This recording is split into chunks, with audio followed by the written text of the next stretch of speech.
If you were riding the subway in the late 1970s, you saw his name. Scene, one of the most recognized names in all of graffiti, often called the Godfather of Graffiti. Starting in the early 1970s, he built his reputation by painting massive burners across the subway system. By the late 70s, his name was everywhere, dominating the 2, 5, and 6 lines with crisp lettering, bold outlines, and characters that made his whole cars instantly recognizable.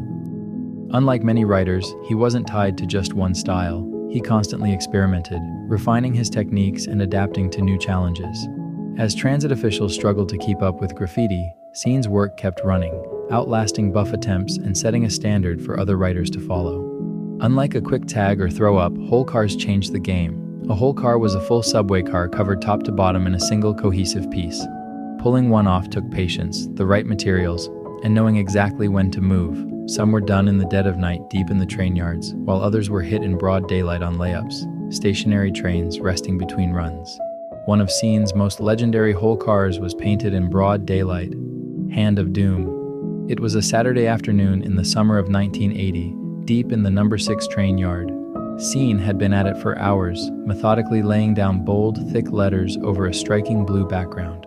Through the fence, a group of younger writers, what some would call toys, stood watching in awe. There were no other trains blocking the view, just a clear shot of one of the cleanest whole cars they'd ever seen coming to life. Then, something changed. The shadows on the steel shifted. The silhouettes of the onlookers disappeared, replaced by a different presence, one that wasn't there to admire his work. Cops. They had been watching him the entire time. What followed was instant chaos. Writers scattered. One tried to escape but ended up dangling from a train door, his fingers barely gripping the metal.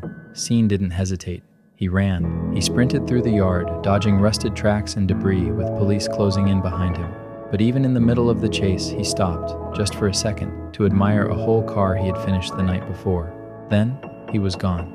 Over the fence, home free. Despite the close call, Hand of Doom ran, and it ran hard, becoming one of the most famous subway pieces in New York City history. By the late 1980s, the war on graffiti had escalated. The city doubled down on buffing trains, and the golden era of subway graffiti came to an end. But Scene wasn't done. While many writers moved on, he adapted.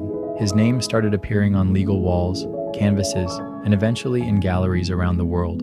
He took the skills he mastered in the yards and applied them to fine art, proving that graffiti didn't have to die just because the trains got clean. Even beyond walls and galleries, Scene's influence runs deep.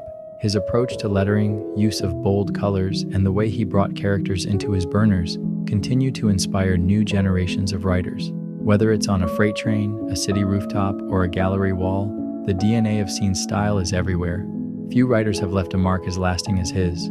His work rode longer, hit harder, and set a standard that still holds weight today.